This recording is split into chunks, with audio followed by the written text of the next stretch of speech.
అదే RTV app వార్తల్ని క్షణాల్లో చదివే అవకాశం ఉంటుంది. ఒక న్యూస్ పేపర్, ఒక టెలివిజన్ ఛానల్ మీ చేతుల్లో ఎప్పుడూ ఉంటాయి. భారత్ మిలిటరీ యాక్షన్ పైన పాకిస్తాన్లో భయం మొదలైంది. మేకపోతు గాంభీర్యంతో పాకిస్తాన్ ప్రదర్శిస్తోంది. భయంతో ఐక్యరాజ్య సమితిని ఆశ్రయించింది పాక్. 24 గంటల నుంచి 36 గంటల్లో భారత్ దాడి చేస్తున్నందున భయంతో ఉన్నామని చెప్పి ఆ పాక్ సంబంధించినటువంటి ఒక మంత్రి చెప్తున్నారు, ఇన్ఫర్మేషన్ మంత్రి చెప్తున్నారు. తమకి క్రెడిబుల్ ఎవిడెన్స్ కూడా ఉందట. పక్కగా తమకున్నటువంటి ఇంటెలిజెన్స్ సమాచారంతో పాకిస్తాన్ పైన భారత్ ఏ క్షణంలో అయినా కూడా 24 గంటల నుంచి 36 గంటల్లో దాడి చేసే అవకాశం ఉందని చెప్పి ఆయన మాట్లాడుకొచ్చారు. ఇక యుఎన్ చీఫ్ గుటెరెస్తో ఫోన్లో మాట్లాడారు పాక్ ప్రధాని షహబాజ్ షరీఫ్. భారత్ నుంచి రక్షించాలంటూ కూడా కోరుకున్నారు. పహల్గామ్ దాడిపైన విచారణ జరిపించాలని కోరుతున్నామని షరీఫ్ అన్నారు. 2 దేశాలు శాంతిగా ఉండాలని చెప్పి అటు గుటెరెస్ కోరారు, యుఎన్ చీఫ్ కోరారు. సో ప్రస్తుతం ఈ ఇద్దరి మధ్య 2 దేశాల మధ్య చర్చ కాస్త యుఎన్కి చేరింది. యుఎన్కి ముందుగా పాక్ వెళ్ళిపోయి తమపైనటువంటి నిరాధారమైనటువంటి ఆరోపణలు చేస్తూ భారత్ మా పైన దాడికి సిద్ధమవుతోంది. మన దగ్గర పక్క ఇన్ఫర్మేషన్ ఉందని చెప్పి కూడా అక్కడ వారంతా కూడా వెల్లుబుచ్చినట్టు తెలుస్తోంది. ఈ విషయాన్ని ధీటుగా పాక్ పైన భారత్ కూడా సమాధానం చెప్పింది. వారే ఉగ్రదాడిని పెంచి పోషిస్తున్నారన్నట్టుగా ఆధారాలు కూడా ఉన్నాయని చెప్పి గతంలో రక్షణ మంత్రి ఒక ఇంటర్వ్యూలో మాట్లాడిన ఆధారాలకు సంబంధించినటువంటి ఆ విషయాన్ని కూడా అటు యుఎన్ దగ్గర పొందుపరచగలిగింది. ఇక పహల్గామ్ ఉగ్రదాడి వెనుక పాకిస్తాన్ ఉందనేది భారత్ యుఎన్ ముందు పొందుపరచగలిగింది. అన్ని ఆధారాలతో అక్కడ ఇవ్వగలిగింది. అయితే ఈ విషయం పైన శాంతిగా ఉండండి, 2 దేశాల మధ్య మధ్యవర్తిత్వం వహించి మేము దాన్ని ఒక మలుపుకు తీసుకొస్తామని చెప్పి యుఎన్ నుంచి సమాచారం అనేది యుఎన్ నుంచి కూడా 2 దేశాల మధ్య సమన్వయంగా ఉండండి, అంతా సర్దుకుంటున్న రకంగా ఇన్ఫర్మేషన్ కూడా అటు నుంచి యుఎన్ చెప్పుకొచ్చింది. ఒకసారి యుఎన్ సంబంధించినటువంటి చీఫ్ గుటెరెస్తో పాటుగా అటు స్పోక్స్ పర్సన్ స్టీఫెన్ డుజార్గ్ మాట్లాడుకొచ్చారు. అసలు ఏం జరిగిన విషయం వెల్లడించారు, ఆయన ఏం మాట్లాడారో చూద్దాం.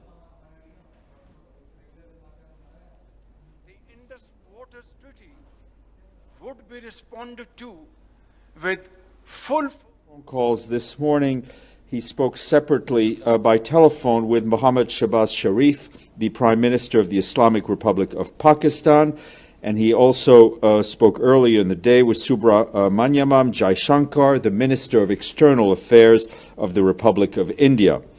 In his phone calls, the Secretary General reiterated his strong condemnation of the April 22nd terrorist attack that took place in Jammu and Kashmir. The Secretary General noted the importance of pursuing justice and accountability for these attacks through lawful means. The Secretary General also expressed his deep concern at the rising tensions between India and Pakistan, and he also underscored the need to avoid a confrontation that could result in tragic consequences. The Secretary General offered his good officers to support any de-escalation efforts. Just want to update you on the Secretary General's phone calls this morning. He spoke separately by telephone with Mohammad Shahbaz Sharif, the Prime Minister of the Islamic Republic of Pakistan, and he also, Iftikhar, I can only speak to the Secretary General's side. I would encourage you to reach to the Prime Minister's office for a readout on their front. For the as in any conflict or any Pak ప్రధాని షహబాజ్ షరీఫ్ తో phone లో మాట్లాడాను. ఇదే విషయాన్ని అటు జైశంకర్ తో కూడా అంటే ఇండియాకి సంబంధించిన ఎక్స్టర్నల్ అఫైర్స్ మినిస్టర్తో కూడా మాట్లాడుకొచ్చాను. 2 దేశాలు శాంతిగా ఉండండి, 2 దేశాల మధ్య శాంతిని నెలకొల్పే ప్రయత్నం చేస్తామంటూ యుఎన్కి సంబంధించినటువంటి స్పోక్స్ పర్సన్ స్టీఫెన్ డుజార్గ్ మాట్లాడుకొచ్చారు. అయితే ముందుగా పాకిస్తానే ఈ తప్పుకు పాల్పడి పాకిస్తానే పహల్గామ్ దాడికి సంబంధించిన అంశంలో ఇన్వాల్వ్ అయినట్టుగా అన్ని రకాల ఆధారాలు భారత ఆర్మీ దగ్గర ఉన్నాయి, ఎన్ఐఏ దగ్గర ఉన్నాయి, భారత ప్రభుత్వం దగ్గర ఉన్నాయి. ఇది చాలా క్లియర్గా యుఎన్ దగ్గర తేటతలం చేయగలిగాము. అటు పాకిస్తాన్ని నిందితుడిగా మనం చూపించగలిగాం కాబట్టి ఇక్కడ అంత సవ్యంగా ఉంది. సో ప్రస్తుతం యుఎన్ కూడా అటు పాకిస్తాన్ పైన సీరియస్ అయినట్టు తెలుస్తోంది. ఈ ఘటనకు సంబంధించి డెఫినెట్గా దురదృష్టకరం, శాంతిగా ఉండండి, అంత సద్దుమణుగుతుంది, విచారిస్తామని కూడా చెప్తున్నారు. ఇక షహబాజ్ షరీఫ్ చేసిందంతా చేసి ఇప్పుడు మళ్ళీ వచ్చి విచారణను ఎదుర్కొంటాము, విచారణకు సిద్ధంగా ఉన్నామంటూ మాట్లాడుకొస్తున్నారు.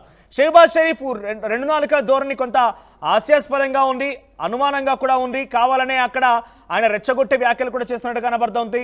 సో ముందుగా సింధు జలాల ఒప్పందం తర్వాత ఆ రద్దయిన విషయం పైన సింధు జలాలు మావి అంటూ సంబోధిస్తూ 24 గంటలు సింధు జలాలకు సంబంధించి కనుక మీరు నీటిని వదిలిపెట్టకపోతే కనుక మేము కూడా మా ఆర్మ్ ఫోర్సెస్తో డిఫెన్స్తో రెడీగా ఉన్నామని చెప్తూనే ఒకవైపు అక్కడికి వెళ్ళిపోయి మేమేమో తప్పు చేయలేదు, మాకు అసలు సంబంధం లేదని చెప్తున్నారు. ఏకంగా రక్షణ మంత్రి ఖవాజీ ఆసిఫ్ మాట్లాడుతూ ఒక ఇంటర్వ్యూలో ఏం మాట్లాడుకొచ్చారంటే, మేము ఈ యొక్క లష్కర్ ఇ తోయిబా సంబంధించిన సంస్థల్ని, ఉగ్రవాద సంస్థల్ని పెంచి పోషిస్తోంది మేమే, ఈ చెత్తని పెంచి పోషిస్తోంది మేమే అని చాలా క్లియర్గా ఒప్పుకొని ఈరోజు దాడి ఘట్టంలో ఇదే లష్కర్ తోయిబాకు సంబంధించిన వ్యక్తులు పాకిస్తాన్ కమాండర్ ఇక్కడ మీకు కనబడుతుంది కానీ చివరిలో కనిపించినటువంటి ఆ దుర్మార్గుడే ఏకంగా పాకిస్తాన్ ఆర్మీలో కమాండర్గా పనిచేశాడు హషీం మూసా.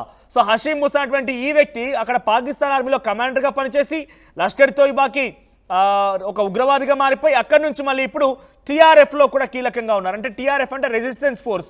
ఇలా పాకిస్తాన్ ఆర్మీ నుంచి డైరెక్ట్గా వచ్చిన వ్యక్తులు కొందరైతే ఇండైరెక్ట్గా ఫండింగ్ ఇస్తూ వాళ్ళందరినీ కూడా ప్రోత్సహిస్తోంది పాకిస్తాన్. అటువంటి పాపిస్టి పాకిస్తాన్ మళ్ళీ యుఎన్ దగ్గరికి వెళ్ళిపోయి భారత్ మా పైన దాడి చేయడానికి సిద్ధంగా ఉంది. భారతదేశం మా పైన 24 గంటల నుంచి 36 గంటల్లో ఏ క్షణమైన దాడి చేయొచ్చు. ఈ నేపథ్యంలో మేమంతా కూడా అలర్ట్ అయిపోతున్నాము, మాకు కొంత ఇబ్బందిగా ఉంది, వాళ్ళు రక్షించండి అంటూ యుఎన్ దగ్గరికి వెళ్ళి కోరుకుందట. కవ్వింపు చర్యలకి, ఈ దుర్మార్గమైనటువంటి మాటలకి, పిచ్చి పిచ్చి కారుకూతలకి పాల్పడుతుంది వాళ్ళు. ఇప్పటికిప్పుడు మనం చూసాం పంజాబ్ ప్రావిన్స్కి సంబంధించినటువంటి సీఎం నవాజ్ షరీఫ్ కూతురు మరియాం నవాజ్ షరీఫ్ ఏం మాట్లాడారంటే, పాకిస్తాన్ దగ్గర అణుబాంబులు ఉన్నాయి, ఆటం బాంబులు ఉన్నాయి, మమ్మల్ని ఎవరైనా దాడి చేయాలంటే 10 సార్లు ఆలోచించాల్సిందే, మేము కనుక తిరిగి దాడి చేయాల్సి వస్తే చాలా తీవ్రమైన పరిణామాలు ఉంటాయి, పాకిస్తాన్ దగ్గర చాలా పెద్ద ఎత్తున అణుబాంబులు ఉన్నాయని చెప్పి మాట్లాడుతూ ఒక రకంగా రెచ్చగొట్టే వ్యాఖ్యలు చేశారు. ఆ రెచ్చగొట్టే వ్యాఖ్యలు చేస్తోంది వాళ్ళే. భారత్ మమ్మల్ని హతమార్చే అవకాశం ఉంది, భారత్ నుంచి మమ్మల్ని కాపాడని చెప్పి మళ్ళీ యుఎన్ దగ్గరికి వెళ్ళి మొరపెట్టుకునేది వాళ్ళే. ఈ దుర్మార్గమైనటువంటి చర్యకి పాల్పడుతోంది పాకిస్తాన్. ఇక్కడ వీరందరూ మాట్లాడే మాటలు మీరు గమనిస్తే కనుక ఒకరేమో మా పైన భారత్ దాడి చేయొచ్చు అనే భయంతో మాట్లాడుతున్నారు, ఇంకొకరేమో మేము భారత్ పైన ఎట్టి పరిస్థితుల్లో కూడా ఎదుర్కోవడానికి సిద్ధంగా ఉన్నాం, భారత్ పైన ముప్పేట దాడి చేస్తామన్న రకంగా మాట్లాడుతూ ఉన్నారు. మా దగ్గర అణుబాంబులు ఉన్నాయని కొంతమంది మాట్లాడుతున్నారు, మేము సింధు జలాలు కనుక ఆపేస్తే అక్కడ పారేది భారతీయుల రక్తం అని కొంతమంది మాట్లాడుతున్నారు. ఇవన్నీ కూడా వాళ్ళ యొక్క రాజకీయ ఉనికి చాటుకోవడం కోసం, పాకిస్తాన్ ప్రజల నుంచి తమ పైన ఉన్నటువంటి ప్రమాదాన్ని తగ్గించుకోవడం కోసం కూడా మాట్లాడుతున్నట్టుగా అర్థం చేసుకోవాలి. సో ఏదేమైనా ఇప్పటికైతే ఎల్ఓసి వెంట దాడులు కొనసాగుతున్నాయి. ఇంకా భారత ఆర్మీ కూడా ఉగ్రవాదం గమనించే పనిలో ఉంది. పాకిస్తాన్ కూడా కొన్ని కవ్వింపు చర్యలకు ఎల్ఓసి వెంట పాల్పడుతోంది. కానీ ఈ రోజు లేటెస్ట్గా ఇండో పాక్ బార్డర్లో కూడా కాల్పులకు తెరలేపింది. ఇండో పాక్ బార్డర్లో కాల్పులకు తెరలేపడం అంటే అది ఏకంగా యుద్ధాన్ని ప్రకటించమన్నట్టుగా భావించాలి. ఎల్ఓసి వెంట చిన్న కవ్వింపు చర్యల వరకు సహించాం, కానీ ఇండో పాక్ బార్డర్ వెంట ఈరోజు కాల్పులు జరిపిందని అంటే ఈ రోజు జరిగేటువంటి సిసిఎస్లో క్యాబినెట్ కమిటీ ఆన్ సెక్యూరిటీస్లో చాలా కీలకమైన డెసిషన్ తీసుకునే అవకాశం ఉంది. డెసిషన్ ఆధారితంగా పాకిస్తాన్ పైన వార్ ప్రకటించాలా, ఎటువంటిది ఉండబోతున్నది మొత్తం డిసైడ్ అయ్యే అవకాశం ఉంది. ఇప్పటికే ప్రధాని మోదీ నిన్న అటు త్రివిధ దళాల అధిపతులతో మాట్లాడుతూ చాలా క్లియర్గా అన్ని రకాల ఫ్రీడమ్ ఇచ్చేశారు, ఫ్రీ హ్యాండ్ ఇచ్చేశారు. ఏ డెసిషన్ అని తీసుకునే అధికారం మీకుంది, భారత్ను రక్షించాల్సిన పని మీ పైన బాధ్యత ఉంది కాబట్టి దాన్ని నిర్వర్తించండి అంటూ కూడా వారికి ఫ్రీ హ్యాండ్ ఇచ్చారు. ఈ నేపథ్యంలో ఈరోజు మరోసారి ఇండో పాక్ బార్డర్ వెంట కాల్పులు జరిపిన నేపథ్యంలో పాకిస్తాన్ పైన భారత ఆర్మీ ఎటువంటి విధంగా రెస్పాండ్ ఇస్తోంది, ఏ రకంగా ముప్పేట దాడి ఉండబోతోంది, ఏ రకంగా పాకిస్తాన్ని కట్టడి చేయబోతుందో చూడాల్సిన అవసరం అయితే. ఒకసారి మళ్ళీ మీరు యుఎన్ సంబంధించినటువంటి స్పోక్స్ పర్సన్ మాట్లాడిన మాటలంటే ఆయన ఏం మాట్లాడుతున్నారో చాలా క్లియర్గా మీరు అర్థం చేసుకోండి. ఎందుకంటే ఇక్కడ శాంతియుతంగా ఉండాలని చెప్పి వాళ్ళు వచ్చి కోరారు, మేము విచారణ కోరుతున్నామని చెప్పి పాకిస్తాన్ వచ్చి మా దగ్గర అడిగింది, పాకిస్తాన్ వచ్చి మా దగ్గర మొరపెట్టుకుందని ఆయన చెప్తున్నారు. ఒకసారి ఆయన మాటలు ఏంటో వినండి.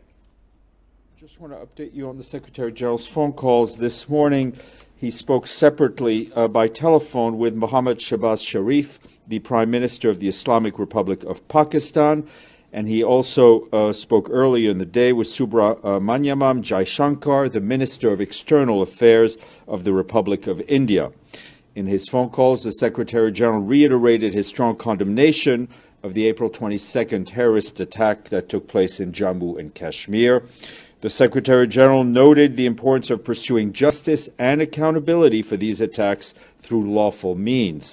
The Secretary General also expressed his deep concern at the rising tensions between India and Pakistan, and he also underscored the need to avoid a confrontation that could result in tragic consequences. The Secretary General offered his good offices to support any de-escalation efforts. Just want to update you on the Secretary General's phone calls this morning. He spoke separately by telephone with Mohammad Shahbaz Sharif, the Prime Minister of the Islamic